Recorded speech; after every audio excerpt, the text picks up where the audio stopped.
The only time I'll ever like recognize someone before they recognize me, if they like engage, is if they're right in front of me.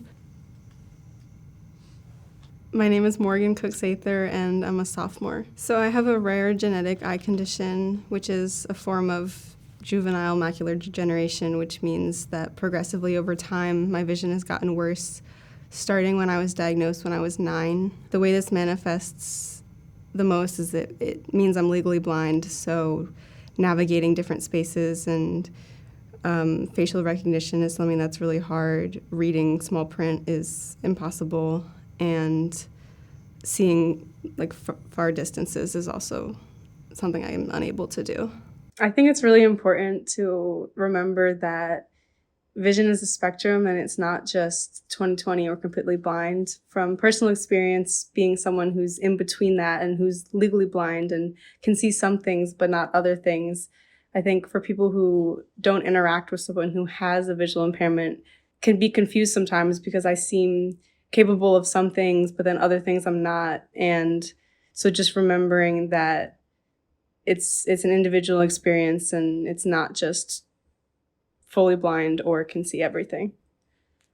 I would say navigating campus is probably it's pretty challenging. I guess you can imagine that, let's say you're walking around campus and you don't recognize anybody's faces. Like, you look across and it's just blurry. Even someone who's as far as I am from you right now, like, you can't recognize their face. So I imagine that when you walk around campus, you're like, across Second Garden, oh, there's my friend, or something like that. That never happens for me because I can't facially identify who's there. So that's just an interesting, different experience, I feel like, because I think I can hear, like, around me someone being like, oh, hey, like, and I feel like that's a very big part of what Mary's campus is, that community and running into your friends and from across the way or from closer. So that's one thing. I would say stairs are definitely something also that's really challenging. For going to my classes, I find routes that don't make me have to take exterior stairs because poor contrast between stairs is something that's really challenging for me, because there's no easy way to see the edges of them. So for example, like the brick stairs in Sunken Garden, I don't use those. I will walk around. Kind of just created my own route that may not necessarily be the fastest route around campus, but is one that doesn't stress me out as much.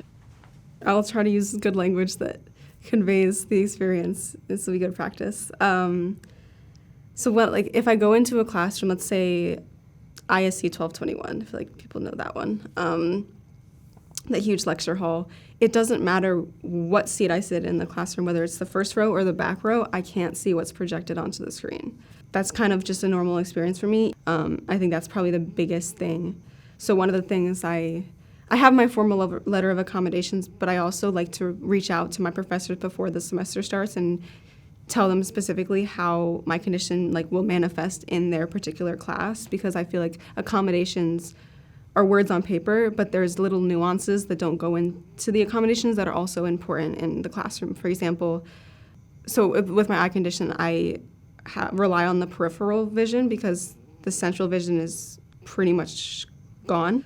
So I can't make eye contact. So I know in classes it's typical that if a teacher calls on you, they kind of just look at you and then you're like, oh, they called on me, and that's when you start talking. But for me, you'll be looking for a while at me because I won't know that you're looking at me.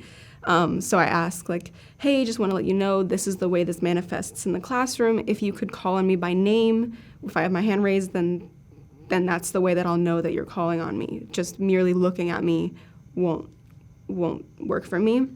Or just understanding that I can't read the board, so I ask if they're writing stuff out to also verbally say it, because I'm able to keep a lot in my brain. If I'm taking notes and they're actively talking, I can play through the sentences that they're saying in my head as I'm jotting them down, but that's only if it's auditory.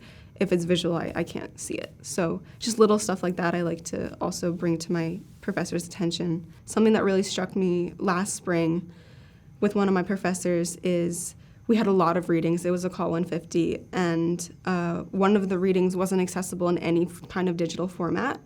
And so she recorded herself reading each chapter of the book for me. And I was just like so grateful for that, because no one asked her to do that. No one. But she knew that it needed to be in a digital format for me, and there wasn't any other way. And so she took the time. And then one time I had another professor who I talked through all about all our accommodations, and we were like, this looks good. We made a plan for this semester.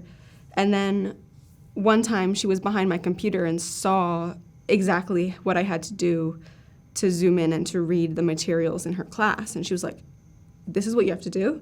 I was like, yeah. She was like, no, you're doing way too much. Like, we have to find a different way, because after seeing it for herself with her own eyes, she realized how hard it was and what I was doing.